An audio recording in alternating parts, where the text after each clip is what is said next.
Miami and didn't call me? No. Oh, okay. No. I was here the first week that you were off. Okay. And then I'm waiting for the call to come on, but whoever was taking over your show, of course, they never called. And then because everyone's scared because only Gill can have you. So that's what someone told me, by the way, one time. So from the VSiN. Really? But, yeah. Oh. That's okay. Proprietary information.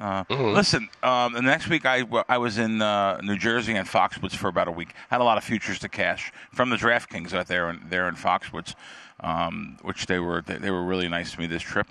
But I was wondering if you talked about the day we were at Radio Row. Briefly. I said, you want to come over and meet Joe Montana, but I didn't tell you too much. I said, just come on over and see Joe Montana. No, let's see. We're at Media Row, Yeah. so this is the 2 days before the Super Bowl. So you're on with us on Thursday. Right.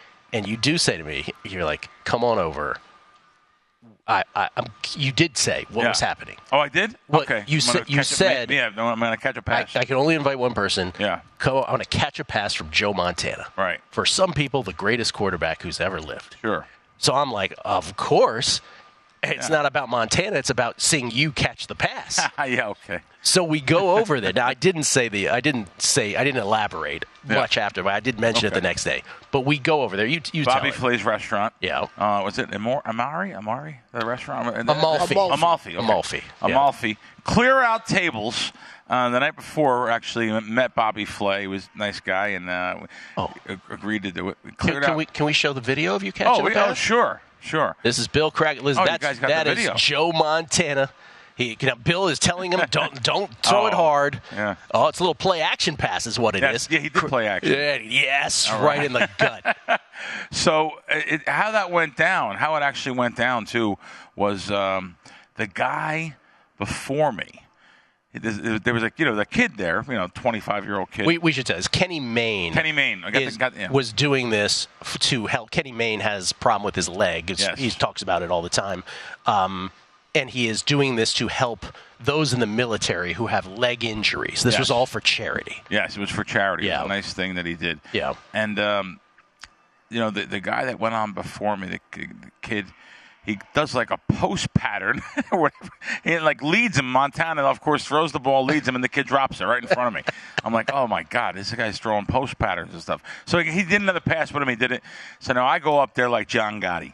I say, Joe, listen, none of that. None of that post garbage leading it. I'm going to take 5 steps, turn around, hit me. Montana's like, Jerry Rice didn't talk to me this way. I'm like, none of that stuff. Just turn around, hit me.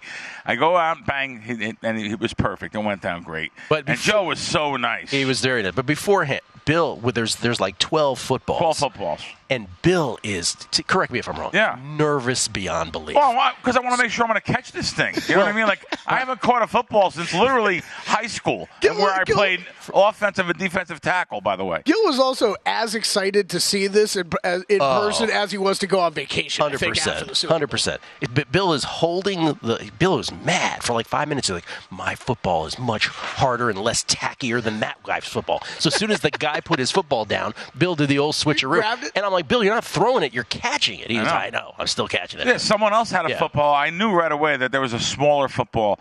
So I want to take the football and grind it on the wall and work it in. You know what I mean? Work it down. But it was great. He turned around, threw it to me. They did the fake play action. Yeah. Joe was very nice to everyone there. One of the greatest of all times. Gill's there. Gill filmed on my phone. They filmed it on their phone. It was really cool. And Joe's getting ready to leave. And I said, come on, Gill, follow me. Come on. And he's like, why? I go, no, take a picture. He goes, no, I don't want a picture. I said, come on, Gill, follow me. And he's starting to walk slower behind me. I said, Gill, if you don't get up here right now, I'm never talking to you again. Did I not say that? Yes, you did. Gill, get up here right now, or I'm never talking to you again. Give him a serious face. This is like the car outside of here, man. It's like the reverse. Like, you get kicked out of the car. Take a picture with Joe Montana. He's like, I'm never talking to you again. I'm never talking to you again if you don't get over here. So now Joe took a picture with him. He's real nice. Yeah. And here's the great Joe Montana. Walks out with his assistant and just walks on the casino floor. No security, nothing. Yeah. I mean, he must get mugged all day long. All day. Because once someone stops Joe Montana, it's over. That whole week was bizarre with that stuff, though. We were sitting there that night we went out for dinner. Matt Brown and I are standing there in Aria talking about like, man, it's kind of excessive, the amount of celebrities that are walking around this week. And, like, I'm talking about something, and right behind me, Emmitt Smith just walks by himself. And Matt's like, and there goes Emmitt Smith. I'm glad you brought that up. Of all the events we've been privy to in here in Vegas, F1, March Madness games. Have we had March Madness games here? I think we did already. But any event that we've had. Year, right? Yeah, last year, I think. Conference tournaments, whatever it is. Definitely. There was nothing more, as Kelley just said, celebrity heavy as this thing. Every time you turned your head, there was somebody there. Oh, look, there's C.D. Lamb. Oh, look, there's so-and-so. Like, it was just nonstop.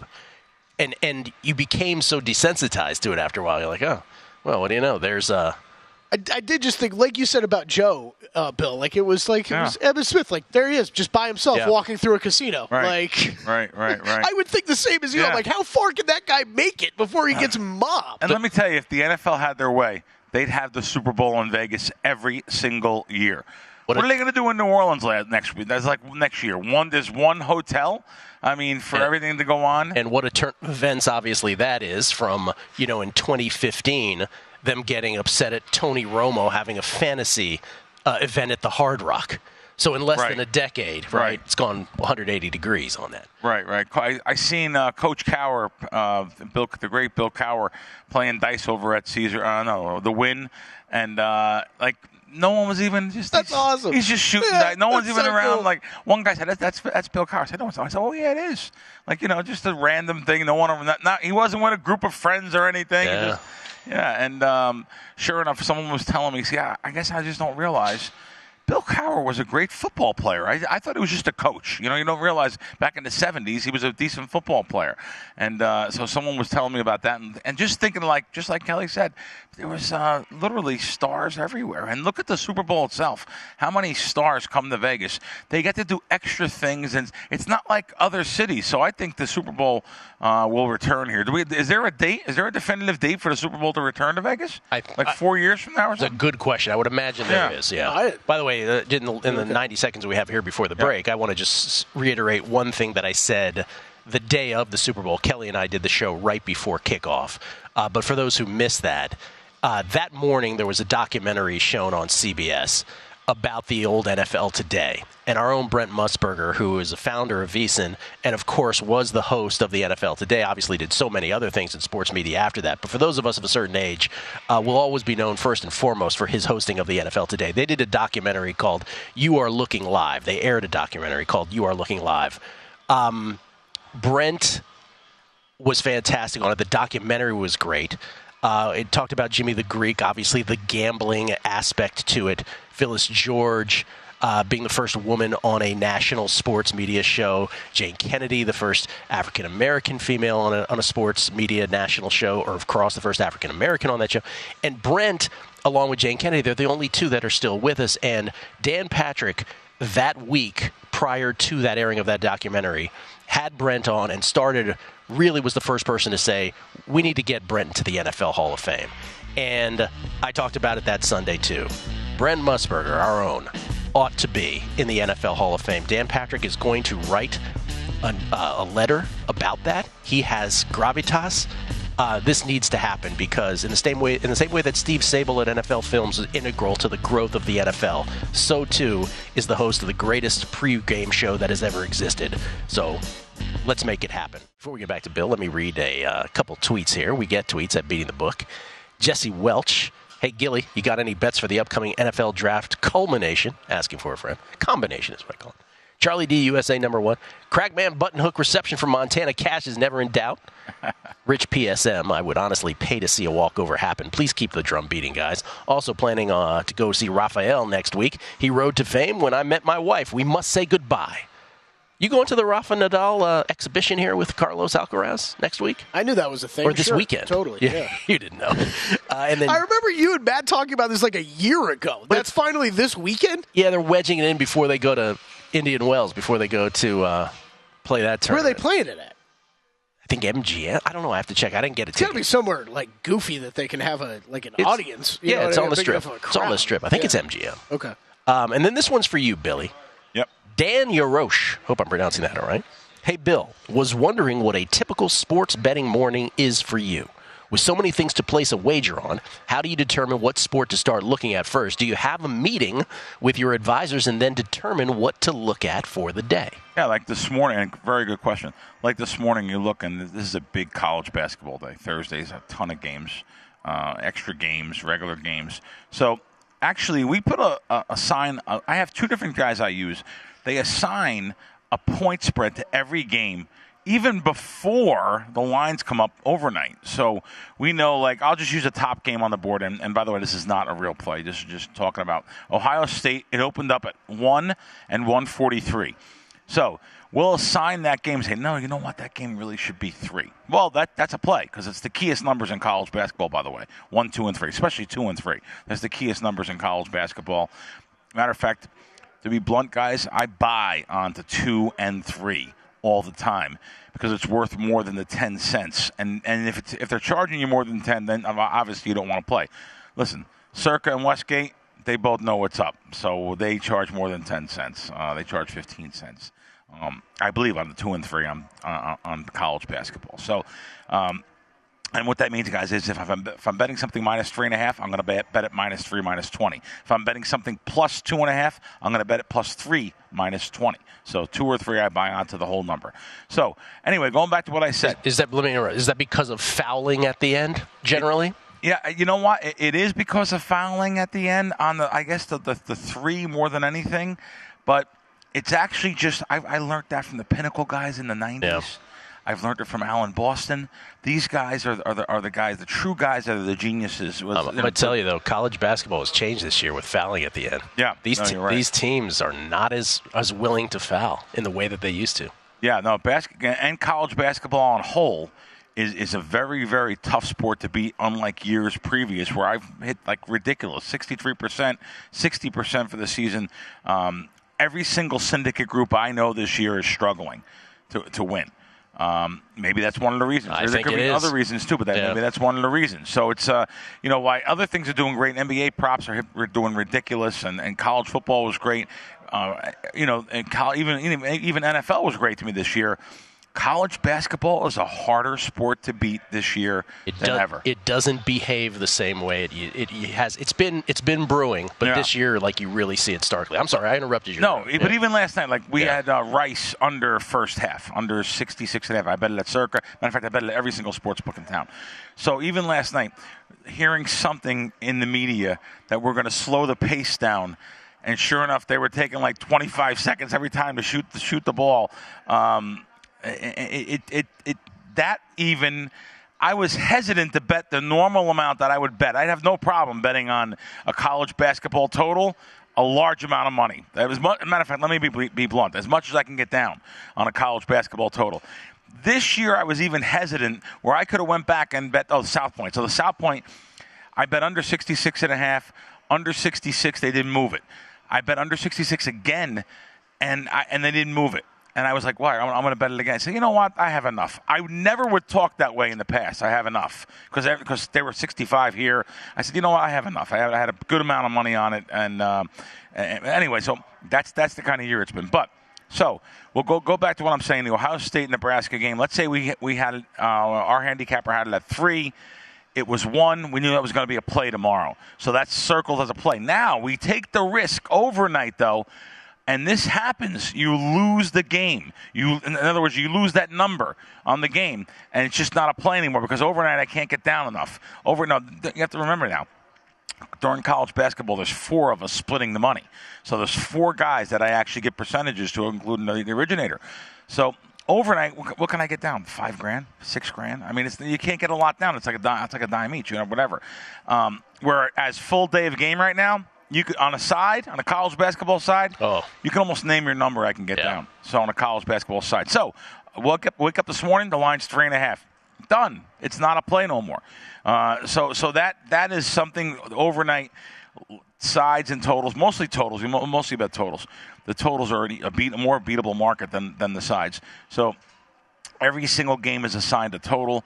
before the line even comes up, we match that with the two different sources that I have, and we know we're going to bet them a certain time of the day. It's tough in Vegas too because the sports books don't open till 8 a.m. A lot of them. The lines don't come up on a weekday like today, but sometimes we'll even go ahead of time if there is enough market.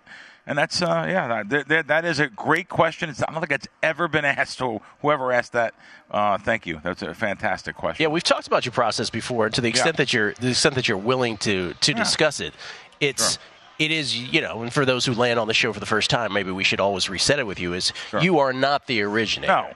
No. Yeah. What was the first time? I can't name 10. I can't name 10 players in college basketball. But then again, I don't have to. When we did the Showtime show, I said that about the NFL. Yeah. 15 players. But, of course, now doing the Fox NFL show, I have to be more schooled on everything, which, of course, I am. But our Billy's growing up. Yeah.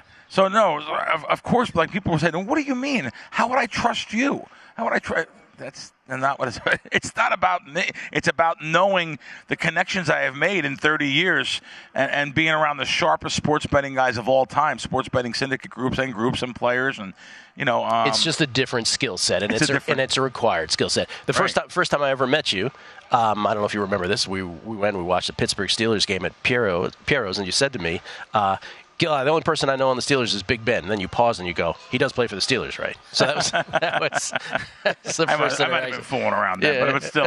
And I probably that night, just like now, and people say to me, that's crazy. You don't know. I probably had, 20 props, 15, 10 props on a primetime game, and probably that many. And didn't know what I was rooting for. I know one or two that I have the most money on or something that I got double or triple down on. But it's a business. You're at the end of the game, it's W's and L's. But this point about college basketball that I was making earlier needs to sort of, we shouldn't really gloss over that because it gets to a wider discussion about when do you realize that because none of this works forever, right? How long does it take for you to capitulate and say, okay, this ain't what it used to be. I need to ratchet it back. Is it a full season? Yeah. Is it a month? Is it a half a season where you're like, okay, maybe I need to ratchet this back, or maybe I need to pause entirely? I don't know how that works for you. Yeah. You have to evolve. You have to make sure what you're doing is not something that was based off of your numbers last year or 2 years ago. And I just seen Alan Boston when I was up in Connecticut. And he told me he's doing all right. He's not losing. He's having a decent season. He's doing okay. It's not nothing crazy, but and he does it old-fashioned pen and paper notebooks, spiral notebooks. Yeah. And I'll tell you one thing. He's one of the greatest guys with overnight lines. Like literally, he's there in Connecticut, and DraftKings, he'll hit that market first. And everything goes his favor. 95% of the games he bets the next day, by the time the game tips off, he will have the best of the line. In the NFL season, what does your week look like? NFL season. NFL's a little bit different because Sunday night, the lines come up Sunday, a week before. People don't realize that. The lines come up a week before the games start. So Sunday night, we're actually looking into things, and occasionally we'll go on a Sunday night.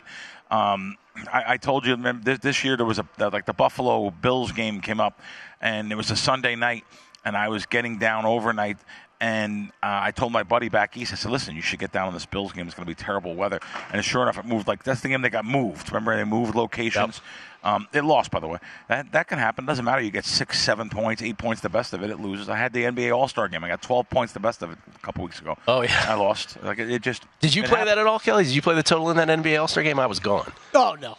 Yeah, I didn't it happens. Mess around. Yeah. It's no big deal. I mean, you get the best of it in the end, you're going to win. Of course, I win in the end. So it was amazing. Adam Silver wanting, it was like, we want a competitive game. All this, right? Everybody's.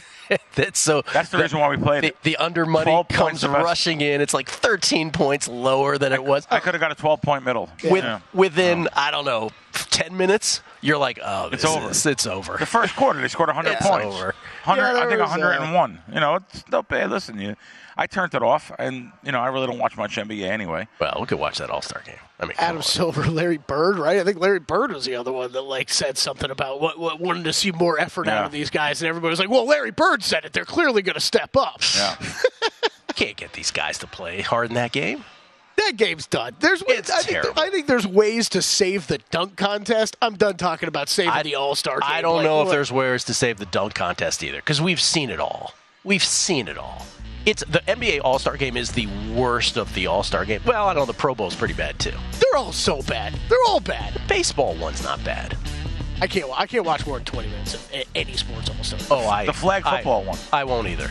I'm absolutely not watching a second of the NBA or NFL. Me either. I don't watch NBA. No. We get tweets at Beating the Book.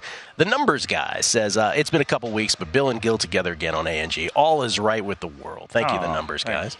Montreal Max. Bill is so right, as in my 20s, betting in the 80s, I knew all the players. And in the mid-90s, when starting to book offshore, all my focus was on teams and their betting trends and only caring about what side was going to move the line during the day.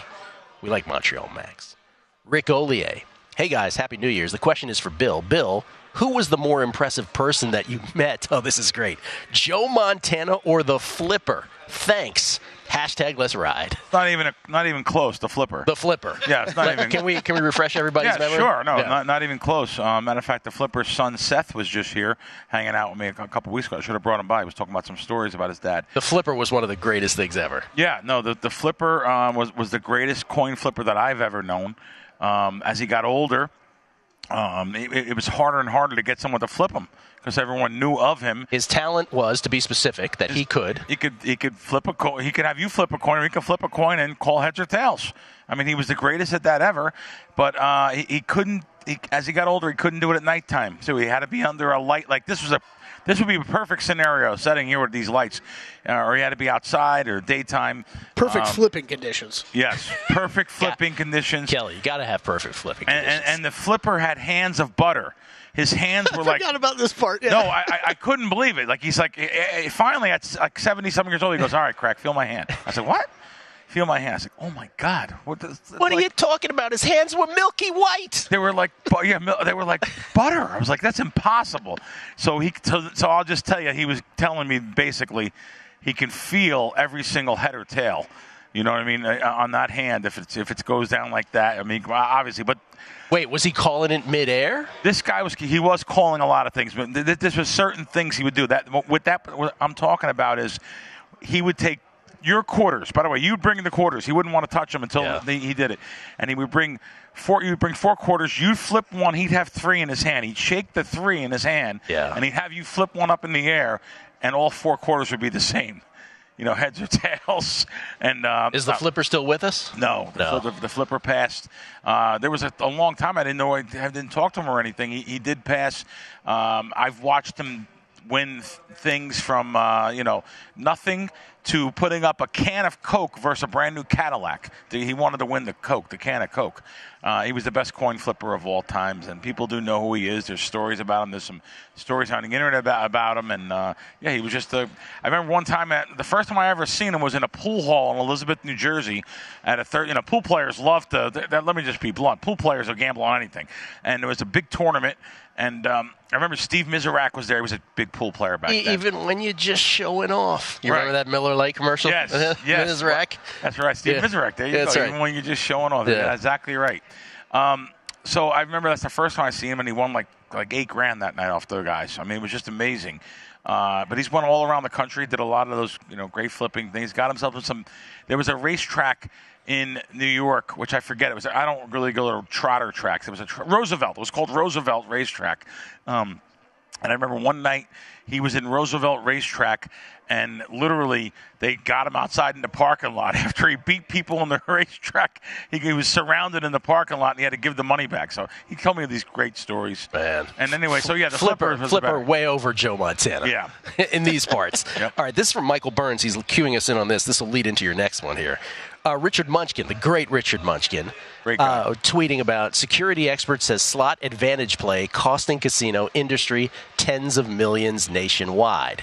That is followed up by a tweet from Dan Wood, who says, I met Crack at the Hard Rock as I'm a regular there. Actually laughed out loud when I saw his post yesterday. I know that lady and loved that you caught her doing that. We call them Hawks. Hope to see Crack again. Great guy. Oh, wow. I didn't see that. Perfect entree. Yeah, I didn't see the Richard Munchkin thing. I'm dying to read that now because he says the security slot advantage play costing the industry tens of millions. All right, let's refresh for everybody what we're talking about. You call them sour rooters. Yeah, it's just a term I made up. They're sour at everything in their lives and they're rooting against you. So I call them sour rooters. So I've done the one video I did at first in Atlantic City in 2021, got a couple 100,000 views. Then I did one at Caesar's Palace here that got 2.7 million views. It was kind of just showing what you're looking for. And then I'm in Atlantic City this past week, a week ago, and this lady just wouldn't leave me alone. Wherever I was playing the Advantage machines, she was there behind me. So I said, I'm making a video of her, rooting. She's rooting for you to rooting disappear. For me to lose. But you would think that she would know after the third or fourth machine, I'm not leaving. I'm not leaving until I'm done. I'll literally pull the banker out and show him once in a while. Hey, see the money? See the money? Right. But for the uninitiated here, what I'm saying is, let me explain to people. Explain. I want to explain to people because even though this one I put up the other day got 385,000 views, people are asking. So I wanted to explain what it is. So now. There's certain Advantage machines in the casino, and I'm looking at some right here across from us here at the D. Let's show your video while you're talking. While you're talking Sure. here. Yeah. And so there's certain machines like that Wheel of Fortune machine, which has a certain number you're supposed to play it at. There's a number based on other people playing. They built up bonuses. You could see on that particular one, the higher those arrows get to the bonus, and every once in a while an arrow will come up and make it bigger. So when it gets to 10, you get the bonus. So when 8 or 9 or 7 or 6 of these, depending on how many rows of these Advantage things come up, as you can see there, it's close to the top, you're supposed to play. Based on other people losing, they just walk off, and they're basically getting up when they should be sitting down, and I'm sitting down when they should be, when they should be sitting down. So this has become a scourge here in the desert. It's become, but I'll tell you what, it's worse in Atlantic City and Foxwoods. Really? Yes. Wow. There's slot hustlers everywhere. So basically, you're playing a game based off other people losing or just leaving. Maybe they hit something and left and they won, but the bonus did not get hit. So people behind you, they're going to want to get on the games. But the difference between me and them is, people were saying, "Well, aren't you a sour rooter?" No, I don't stand behind someone hoping they lose and wait till they get off the game hawking them. I'll walk around the casino, and if someone left the bonus on, I'll play it. But I don't do it full time like these people. They actually stand behind you, and they have these little things they do, like blowing smoke on your machine, getting around you, maybe intimidating you. It's a real thing. Okay, but here's what I want to know. Can't casinos be better at scurrying these folks along? MGM Mirage Corporation at the time, a year ago, went around and started throwing them out of the casinos because they know they're not really worth much to the casino. They're only winning.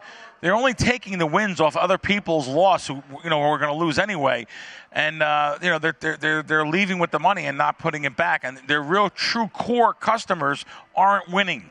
Which they're going to come back more and more. So they're not the customers you want. But the casinos, there's laws now. You got to be careful. We're in 2024. You can't say something to anybody, and they'll turn it around on you and say you're being racist. You're being, you know what I mean? They could sue the casinos, which the casinos don't want.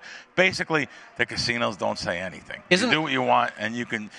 But the casinos really should. To be honest with you, the casinos really should, because they're taking the money out of the pure gamblers' pockets by standing behind you and intimidating, and even like I said, doing those mechanisms. Isn't the first layer of this though that, while casinos have the eye on the sky on a blackjack table 24/7, that slots really haven't been a priority for that? Absolutely. That's the first layer. 100% right. Yeah. There's no one with those little. There was you could look on YouTube. There was a lot of cheating devices at machines.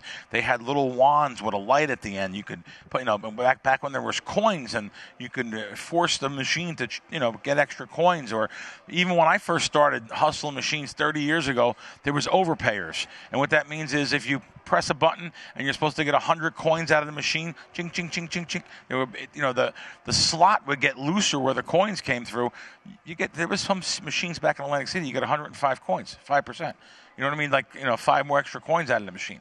But listen, now I think about that. That might have been considered cheating. Let me tell you, finding a slot voucher on the floor. I talked about finding a slot voucher on the floor is my last tweet. You have to be careful. You can't find. People go to the machines and they find 35 cents, 40 cents. The casinos will throw you out. You're laughing. Kelley must do this every day. No, he doesn't. Kelley and I know somebody. They will throw you out of the casino. Better yet, you may get trespassed if you are taking them consistently from the change machines. People leave them. If the casinos don't cash the coins out because the casinos say, there's a coin shortage, do not take those slot machine vouchers because you will be banned, Kelley Bydlon. No, it wasn't Kelley. Oh, Kelley and I happen to know somebody who we cautioned against doing that. No, you can't do it. Yeah. I'm telling you, they'll throw you out of the casino. Who, for his entire time doing it, could not have been possibly treated any better by the casinos. Let's just put it that way. There's no street smarts. This is from Johnny Ringo. I believe it's from Johnny Ringo. Yes, Johnny Ringo. If there isn't a 30 for 30 on the flipper, the world is being done a disservice. The world is being done a disservice. And that would be let me tell you something. That would really be really interesting how this guy won not millions, tens of millions from the 70s, early 70s on, flipping coins. That would be a really good one. Listen, the one on Jimmy the Greek, I love that one too. Oh, that's great. I love that one, and I think that would be along the lines of that. I mean, the guy, in the end, I didn't tell people this part. In the end, just like Jimmy the Greek, Flipper had a little bit of a problem. He was a big horse racing degen. He loved betting horse racing. So he would take the money he made advantagely gambling and blow it somewhere else. You know what? I got to tell you something. This will be shocking to know, probably for people. There are some of the sharpest of the sharps that are specialized in a certain sport, and they beat it every year, but yet give back a large percentage in another sport. So they have leaks somewhere else. Yeah. It's like the poker players come over and lose it all in the sports book. That's the greatest analogy. Yeah. That's exactly it. Yeah. They blow it in the sports book or on roulette. There was like a player that won $1 million one time at the Bellagio, went outside and blew the whole $1 million playing roulette in 2 days. Because I don't know if you know this, Bill. Poker players, they're the best at everything. Yes. As we could tell from a certain person, Survivor. I hope he's doing okay. Yeah, hope so. Bit off topic, but Richard Lewis passed away, 76 years old, of a heart attack. Had been suffering from Parkinson's disease, but by all reports was doing well, but passed away from a heart attack. Obviously, this generation knows him best as one of the key players on Larry David's Curb Your Enthusiasm, but a comic for years and years before that, neurotic beyond belief. A great stand-up comic. Great stand-up comic. I met him. I've lived a few lives. I met him. I did a show. I always call my Johnny Unitas San Diego Chargers year in radio in San Francisco. I did mornings at a country music station. Don't ask.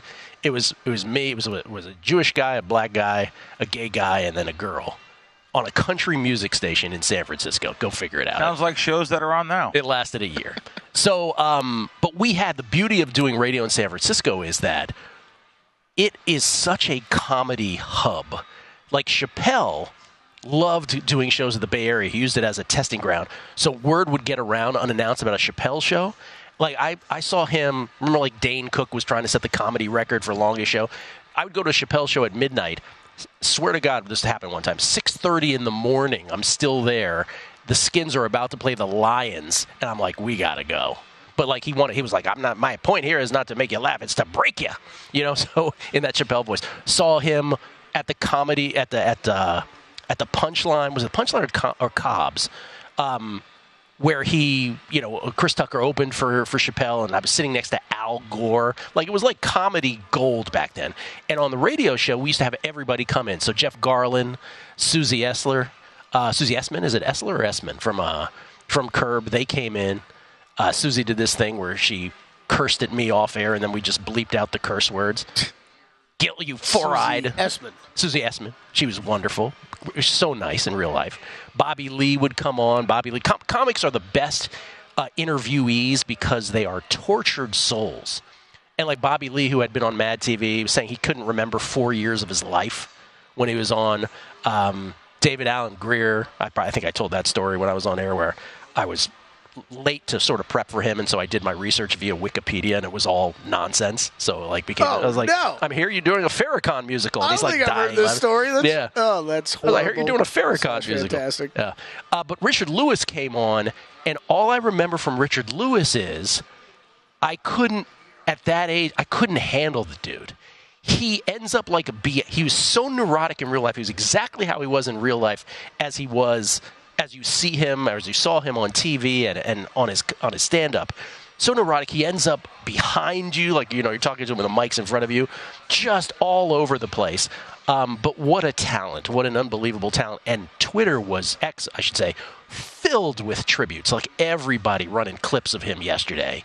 One funny scene after another. So Richard Lewis passing away at the age of 76, but from a golden age of comedy that in some tangential way I was thrilled to be a part of as we were able to talk to all those guys. Are you a fan of Curb? Yeah, of course. How can you not be? It was just a funny situational comedy. It's, like Seinfeld, but people even like it better than Seinfeld. Some people don't like this last season, though. Some people are saying it's a little too forced for them. Oh, wow. I haven't seen it in a couple of years, but the first, 10 years was great stuff. Oh, it's 8 years, whatever it was. I haven't watched any of the new season yet, but I've heard that same thing. Yeah. I like them to build up, because I don't remember these things otherwise. Right. Like, I'll remember it once a month that the show's going on. You guys go back and watch the entire thing once in a while. Like I do that with The Sopranos once a year. I'll watch every season. I'm doing it with Curb right now. I'm in season 5. You'll do that. There was a couple shows that I like. There's a show I'd like to do it. It's just too long. I thought it was fantastic. Homeland. I would like to see Homeland again. Homeland was just too long. It was so good. Homeland was one of those shows where the first couple seasons were better than the end, right? Oh, yeah. Yeah, first couple seasons. I remember quitting, in season 3 or season 4, because exactly what Gill said. The first 2 were amazing. I remember thinking it was incredible, and then I was like, what am I watching? Yeah. I feel that way about a lot of shows, like Succession. Goulet and I had this argument. Goulet thinks it's this great show. I was like, after the first year, I couldn't take it anymore. Yeah. I was like, it's the same thing. Oh, let me guess, a really tremendously wealthy family talks unnaturally to each other. That's awesome. I was that guy who I'm wondering how many shows like that where I watch every episode and I'm like, wait, really? This show's so silly, and then I fire up another episode. This is so stupid. Why am I watching this? I'm sure during football, even basketball now, I can't watch any shows. I'm sure this is stuff that you probably watch during the baseball season. So I'll do that in the summertime. I'll watch, even though I do love baseball, I will watch I watch Sopranos every single year. I even like Entourage. It gives you a pump up. I watch the beginning to the end. But I've heard of that show, Succession, never seen it. Breaking Bad I want to watch again too. I liked it. I thought it was great. Breaking Bad I have watched twice. You know what show is my favorite of all time that is so heavy that you can't watch it a second time is The Wire. Never seen it. Yeah. It's too heavy to watch a second time. I never seen it. I was told to see it. It's the greatest thing ever. Wow. Greatest thing ever. The Wire's the one. So if you guys had to put any kind of shows in your top 1 or 2, would The Wire be it? The Wire for me would be number 1. Wow. Now I got to see it because you're like the third person that told me. I'm not that guy. Well, I'm that guy who doesn't think it's all that great. Oh. Well, here's the thing. I grew up in that area, so there's a little bit of regional. Based on Washington D.C. Baltimore, right? So there's a little bit of regional recognition, some of the things that people like. I won't go into it because it's a curse word, but there's certain things you recognize. Right. There's certain behaviors. But the beauty of The Wire was it was 5 seasons, and the guy who wrote it, Simon, his last name, used to be a cop in Baltimore, and also was in the press, I believe. So he had an intimate knowledge of the authenticity of it all. But then you wouldn't watch it again? No, because it's so season 1 and season 4 of The Wire. There were 5 seasons, and he planned them all out in advance. Season 1 was a certain type of drug trade. Season 2 was the doc. Season 4 was in the schools. Season 4 in the schools, you forget you're watching a show. Wow. And I know guys who I grew up with who ended up teaching in the Baltimore County school system, and they used to describe this to me. So to watch it done so authentically, it really hit home. All right, I'll have to see that. Yeah, it's I just was wondering if there was those.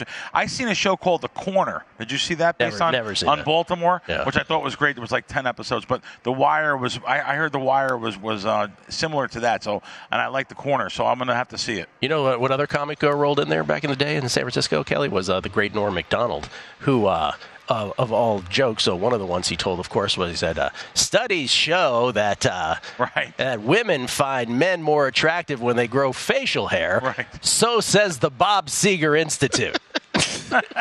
By the way, Derek Stevens might. What do you think, Derek Stevens? Derek Stevens has $1 billion. We have no idea how much money Derek Stevens has, but if he has $1 billion, he owes Bob Seger $500 million of it because Seger is on here all day long, his entire catalog. REM too. Yeah. Oh, really? Yeah. It's Bob Seger songs? Oh, my God. The one guy I wish I would. I've seen so many concerts. He had his retirement concert here in Las Vegas, and I missed it. So Bob Seger retired, and he had his retirement concert 2 years ago. It's one guy. But, however, I could just sit here and listen to it and have my own little concert. Exactly. Yeah. Oh, my God. We get tweets at Beatty the Book. Great feedback. Always appreciate it. Trust the glove. We call him Flipper. Faster than lightning. No one can be smarter than he. Chorus. Evan Klein. Ironic that last week's episode on Curb was about Richard putting Larry in his will. Yeah. That's tough. Mr. Postman 619. The same guy that wrote The Wire wrote The Corner. I've rewatched. I've rewatched The Wire 3 times. I like The Wire. Gets better. The Corner. Gets better every time. Stephen Vegas is a huge fan of The Wire. The Corner is often referred to as a prequel. Oh, I didn't know that, to The Wire. Even though there's no direct ties between the two, you guys also have to watch We Own the City because of how many actors from The Wire are in it and its similar content. That was also the case with Treme that David Simon wrote, which was about New Orleans and the jazz culture.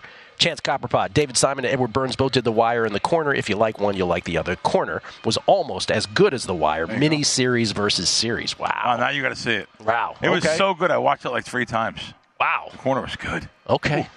We talk about your podcast. It's called Wisecracks. Yeah. Yep. And you got a great guest coming up. I do. And I'll tell you why I reached out to him. I. Nelson Rose, who's like the premier, he's a leading expert in gambling law, consultant, frequency guest for the government industries. He's the greatest gaming guy that I know. And literally, the questions, I'm going to have a bunch of questions for him. Matter of fact, I'm going to actually ask the public, too, for some questions.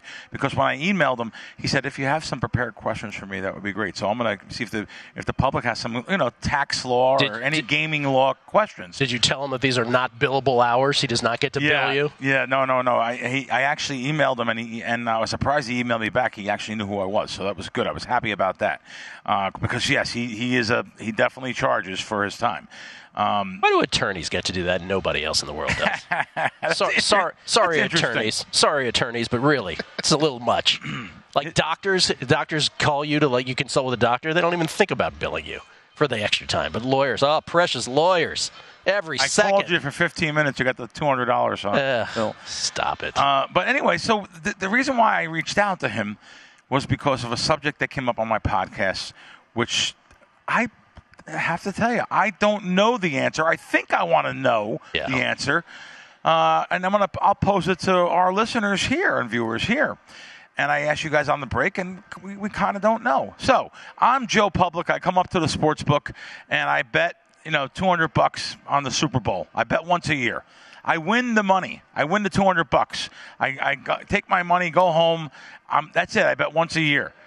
Do I have to pay tax on the $200 from the sports book? Technically, I think you do.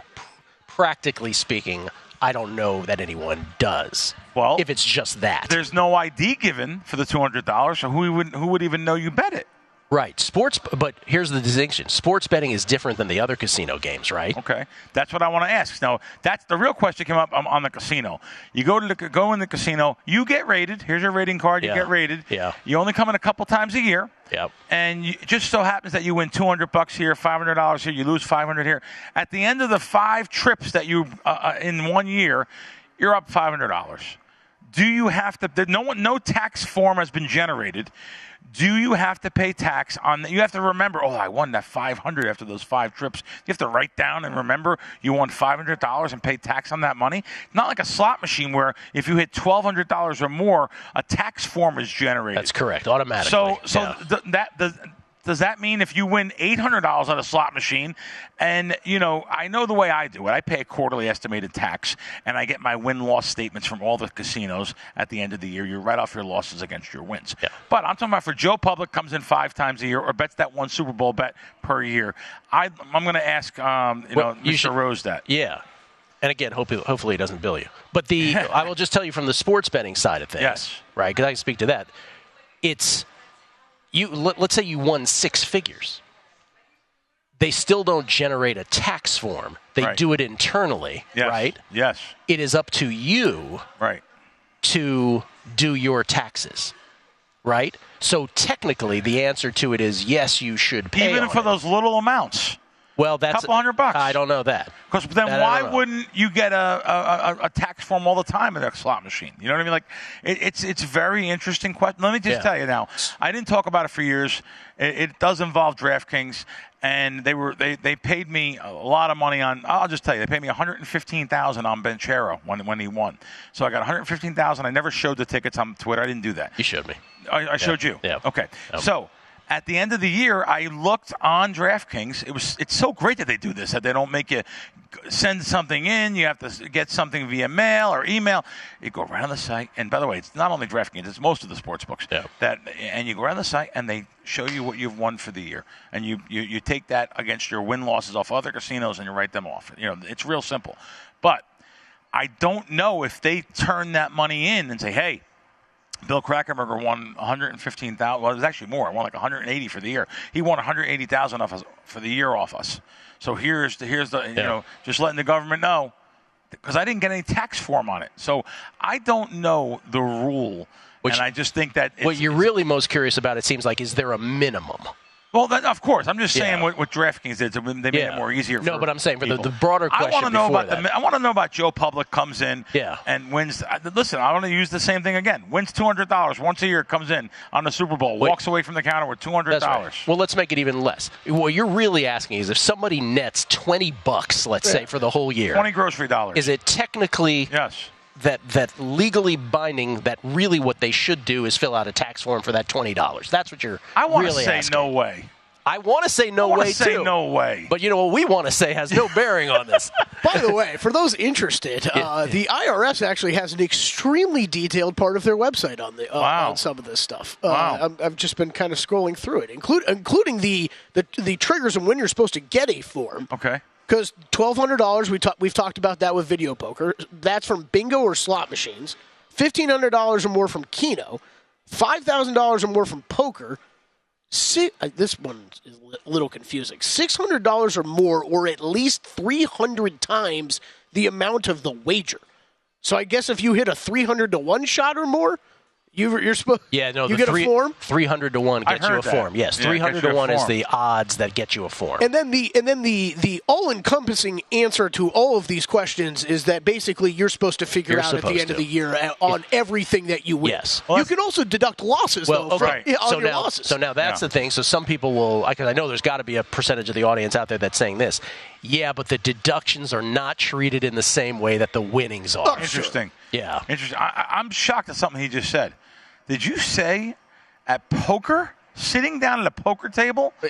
That's what it has on this website. So is that is that irs.org? On this website. I mean, it was. I'm on efile.com. Yeah. It was the IRS site sent me that. So poker that's a great thing, because if you're a winning poker player and there's no way to track that. I guess you could track it if you're cashing out chips here and there, but I mean, it's a good point. If you're doing a daily grind poker player, they're busting out the black book at the end of the night. Like, all right, minus. Well, the better part of that is up to $5,000. So in other words, if you win $4,000, they're saying you don't have to pay tax on it. What's the difference between winning here at the casino? That's when you get the form. You're still supposed to pay your own taxes. Still supposed to pay your own taxes. Okay, that reminds me of a famous Ralph Cramden honeymooner scene when he won literally an all-night poker game. He won $80, and he got so nervous he went down and filed taxes on the $80, and he won a horse with his clock in his stomach, and he won it. And meanwhile, they summoned him to come down there, but they said you have to come down. He got nervous all night, biting his fingernails, telling his wife, "Alice, what am I going to do here?" And sure enough, He just forgot to sign the tax form. They didn't want to know about the extra 80. He goes, no, let me tell you about the $80 I won too. I want to give you a tax on the all-night poker game. So I'll tell you what, I guarantee you, Twitter, we're going to get tweets on this. It's a very timely discussion with April 15th just around the corner. Yeah, people are gonna want to know, and I'll say it again. I don't think anyone is voluntarily paying taxes on a couple $100 win or a $500 win. On a poker win, I can't even get a poker player to wash their hands in the bathroom. You think they're going to be paying tax on the slot win on a poker win? Yeah, and I just got a text for someone. I won't mention who it is because I don't know that he wants to be named. He says, "You are correct, Gill. There is no floor on gambling income. The IRS leaves it up to the taxpayer to report. There is no way to investigate and prove your winnings." Very nice of him. Yeah. So tonight we're getting together with a little Las Vegas Chris, Gambling Lou. I want to give the shout out to those guys.